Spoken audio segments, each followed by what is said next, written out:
Hi students. तो हम जो ओरिजिन ऑफ लाइफ थी उसी को एक्सप्लेन कर रहे थे। आपको हमने जो 6 पेज भेजे थे उसको पहले डिटेल में पढ़ लिया था। फिर उसके बाद जो हमारी 3rd क्लास थी उसमें हमने उसको एक्सप्लेन किया था। आधा टॉपिक अपना रह गया था, उसे आधे को अपन इसमें कंप्लीट करते हैं। फिर उसके बाद नेक्स्ट जो टॉपिक है अगली क्लास में रहेंगे। तो बात हो रही थी theories related with origin of life. तो हम जो थ्योरी की बात कर रहे थे ओरिजिन ऑफ लाइफ के लिए, अकॉर्डिंग टू नोट्स हमारी जो फर्स्ट थ्योरी है वो है theory of special creation which based on mythology. Mythology पर डिपेंड है, जहां पे हिंदू धर्म ग्रंथों के अनुसार पूरी लाइफ को, पूरे ब्रह्मांड को ब्रह्मा जी ने बनाया है। और पहला जो मनुष्य बना था वो मनु थे, राजा मनु। यदि हम कुरान के अकॉर्डिंग बात करेंगे तो कुछ अलग है, बट यहाँ पे हमको जो पढ़ना है वो अकॉर्डिंग टू बाइबल पढ़ना है। बाइबल के अकॉर्डिंग पूरे ब्रह्मांड का फॉर्मेशन जो है 6 नेचुरल डेज में हुआ है। Origin of life 6 natural days में हुई है। और इस स्पेशल क्रिएशन थ्योरी को फादर स्वरेज ने दिया था। इनके अनुसार फर्स्ट डे में अर्थ का फॉर्मेशन हुआ था, सेकेंड डे में स्काई एंड वाटर बना था, थर्ड डे में प्लांट्स बने थे, फोर्थ डे में स्टार सन मून, ठीक है, स्टार मून सन बने थे, और फिफ्थ नेचुरल डेज में लोअर एनिमल्स बने थे इंक्लूडिंग फिशेज एंड एम्फीबियन। ठीक है, तो लोअर और हायर दोनों एनिमल्स बने थे। बट छठवें डे में जो नेचुरल डे का लास्ट डे था, क्योंकि 6 नेचुरल डे है स्पेशल क्रिएशन थ्योरी के अकॉर्डिंग, तो छठवें डे में जाके जो फर्स्ट मैन एडम बना था। 7वें दिन में, जो कि नेचुरल डे नहीं था, याद रखना, एडम की 12th ट्रिप से फर्स्ट लेडी ईव बनी थी। तो ईव पे टीएमटी में ऑब्जेक्टिव आ चुका है। ईव कौन से नेचुरल डे में बनी थी? तो ध्यान रखना नन ऑफ दीज आंसर होगा, क्योंकि ऑप्शन में 7वां दिन दिया था और 7वां दिन नेचुरल डे नहीं है, 6 नेचुरल डे। ओके हो गई। नेक्स्ट थ्योरी थी थ्योरी ऑफ स्पॉन्टेनियस जनरेशन, जो कि ए बायोजेनेसिस है, जिसका हमने बताया था। बॉन हेलमंट ने अपने पसीने से गीली शर्ट से 21 दिन में चूहे बनाने की बात कही। उसको हम डिटेल में आपको एक्सप्लेन कर चुके हैं लास्ट क्लासेस में कि कैसे उनके पसीने से गीली शर्ट से चूहा बन गए होंगे। कुछ और साइंटिस्ट थे, एनाक्सिमेंडर थे, अरिस्टोटल थे, प्लूटो थे। किसी ने कहा हमारे खेत के गड्ढे में पानी भर गया, मछली मेढक अपने आप बन गए। किसी ने कहा कि मीट जो बच गई थी उससे अपने आप इंसेक्ट्स बन गए। और इस ए बायोजेनेसिस थ्योरी को पूरी तरह से जो गलत साबित किया वो 3 साइंटिस्टों ने किया, फ्रांसिस्को रेड्डी, स्प्लेंजानी और लुइस पास्चर। जब ए बायोजेनेसिस को फेल किया तो इन्होंने बायोजेनेसिस थ्योरी दी। तीसरी थ्योरी आपकी बायोजेनेसिस हो गई, जहाँ पर लाइफ फ्रॉम लाइफ की बात है, यानी लाइफ की ओरिजिन पहले से प्रेजेंट लाइफ से होती है, जिसको हमने डिटेल में एक्सप्लेनेशन दिया है।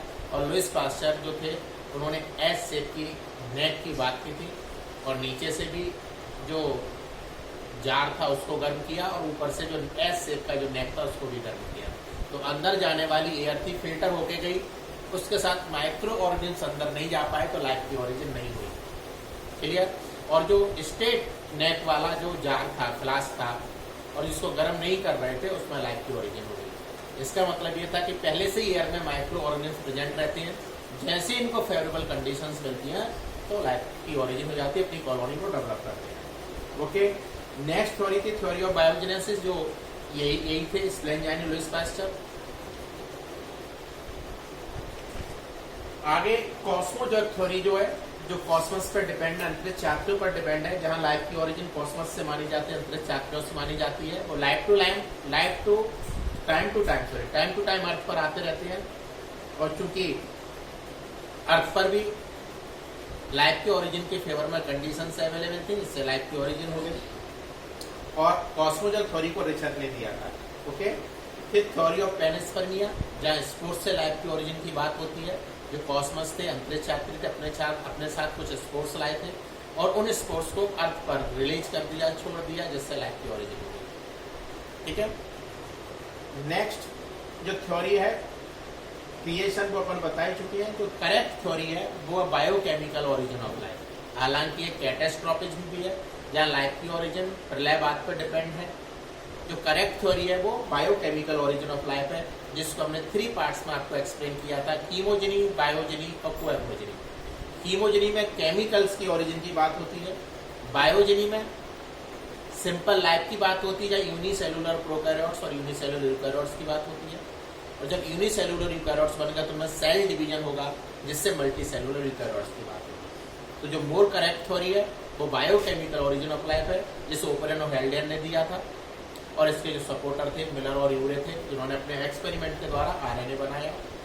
इसलिए first world is RNA world की हमेशा बात होती है। ठीक है, ओरिजिन ऑफ लाइफ के लिए जो किताब लिखी गई है वो ओपरेन है। ठीक है, आगे हाई टेम्परेचर की बात होती है, और हमने बताया था प्रिमिटिव एटमॉस्फेयर रिड्यूसिंग टाइप था, 3O2 एब्सेंट थी, हाइड्रोजन 90% थी, मीथेन, अमोनिया और हाइड्रोजन का जो रेशियो था 2:1:2 था, और टेम्परेचर 5000 to 6000 डिग्री सेंटीग्रेड था। सेंट्रल कोर में अर्थ के सेंट्रल कोर में हम जो बात करते हैं वो हमेशा हैवी एलिमेंट्स की बात करते हैं, आयरन और निकेल। फिर मेटल अर्थ में जो हम बात करते हैं थोड़ा उससे light weight, sodium, potassium, calcium की बात करते हैं। और प्रिमिटिव एटमॉस्फेयर में जो बात करेंगे बिल्कुल लाइट की बात करेंगे। लाइट एटम्स में आपका हाइड्रोजन, कार्बन, ऑक्सीजन और नाइट्रोजन आएगा। सेकेंड स्टेज में मोलिकुलर स्टेज की बात करते हैं, जब फॉर्मेशन ऑफ मोलिक्यूल्स, जहां पर हमने इनऑर्गेनिक मटेरियल्स की बात की, रिड्यूसिंग टाइप के एटमॉस्फेयर की बात की। ठीक है, और फर्स्ट इनऑर्गेनिक कंपाउंड की यदि बात हो तो अमोनिया फर्स्ट इनऑर्गेनिक कंपाउंड, तो इसको अंडरलाइन कर लेंगे। थर्ड स्टेज में जाके ऑर्गेनिक की बात होती है। ठीक है, ऑर्गेनिक में जब हम बात करेंगे तो पहले सिंपल की बात होगी, और सिंपल से बाद में जाके कॉम्प्लेक्स बन जाएंगे। फोर्थ स्टेज में बात करेंगे तो ओरिजिन ऑफ प्रोटोबायोंट की बात होगी।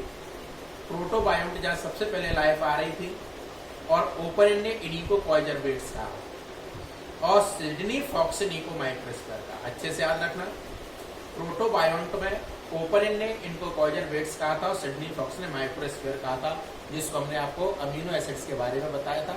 और अमीनो एसिड्स आपस में टकराने से चार्ज हो गए थे और उन पर पानी की बूंदें अटैच हो गई थी। तो जब अमीनो एसिड्स पर पानी की बूंदें अटैच हो गई तो उन्हीं को ओपरेन ने कॉइजरवेट्स और सिडनी फॉक्स और इनको माइक्रोस्फेयर कहा, जिनसे आगे चल के अमीनो एसिड्स के अटैच होने से बाद में न्यूक्लिक एसिड बना, डीएनए, आरएनए और लाइफ की बात होती है। तो फिफ्थ स्टेज में जाके ओरिजिन ऑफ ईओबायोंट की बात हुई, जब हम प्रोटोसेल की बात करते हैं वो यूनिसेलुलर प्रोकैरियोट्स और यूनिसेलुलर यूकैरियोट्स। सिक्स्थ स्टेज में जाके ओरिजिन ऑफ प्रोकैरियोट्स, और सेवेंथ स्टेज में जाके ओरिजिन ऑफ ऑटोट्रॉफिज्म। बताइए ना, फर्स्ट लाइफ हमेशा हिप्टोट्रॉफिक थी, जो कि मैराइन वाटर से फूड का यूज करते थे, और बाद में कैसे हिप्टोट्रॉप्स ऑटोट्रॉप्स में कन्वर्ट हुए। तो इसके लिए अभी अपन आगे पढ़ेंगे, जहां पर हम 3 से 4 थ्योरी पढ़ेंगे। एक फर्मेंटेटिव थ्योरी है, फिर कीमो ऑटोट्रॉप्स थ्योरी है, फिर फोटो ऑटोट्रॉप्स थ्योरी है। तो पहले जो लाइफ हिप्टोट्रॉप्स थी वो फर्मेंटेटिव एनर्जी से ऑटोट्रॉप्स में कन्वर्ट हुई। फिर फर्मेंटेशन के बाद फिर केमिकल एनर्जी का यूज किया, उससे ऑटोट्रॉप्स में कन्वर्ट हुई, और उसके बाद उन्होंने सनलाइट का यूज किया और ऑटोट्रॉप्स में कन्वर्ट हुए। आगे डिटेल में आएगा।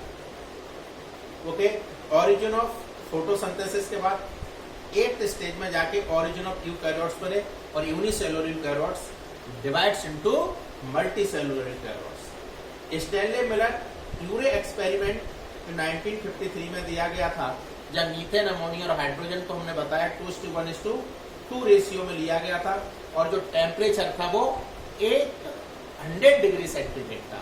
और 800 डिग्री सेंटीग्रेड के टेम्परेचर के लिए जो एनोड और कैथोड यूज किए गए थे वो टंगस्टन एलिमेंट के थे, क्योंकि टंगस्टन का जो मेल्टिंग पॉइंट है बहुत ज्यादा रहता है।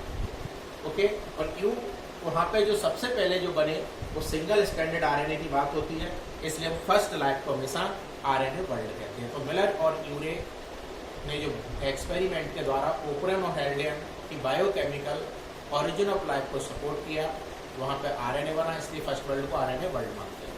डॉक्टर हरगोविंद खुराना जी ने भी जो लैब में बनाया था वो भी सिंगल स्टैंडर्ड आरएनए था।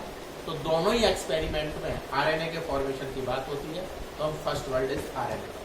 इस तरह से हमारे 6 पेज कंप्लीट हो गए। अब हमारी जो नेक्स्ट थ्योरी है वो अदर एक्सपेरिमेंट्स हैं, जहाँ हम सिडनी फॉक्स के एक्सपेरिमेंट्स की बात करेंगे, केल्विन मेलविन की बात करेंगे और रॉजर बेट्स। इस तरह से हमारा आगे चलता जाएगा और आगे चल के एविडेंसेस ऑफ एवोल्यूशन आएगा। Thank you.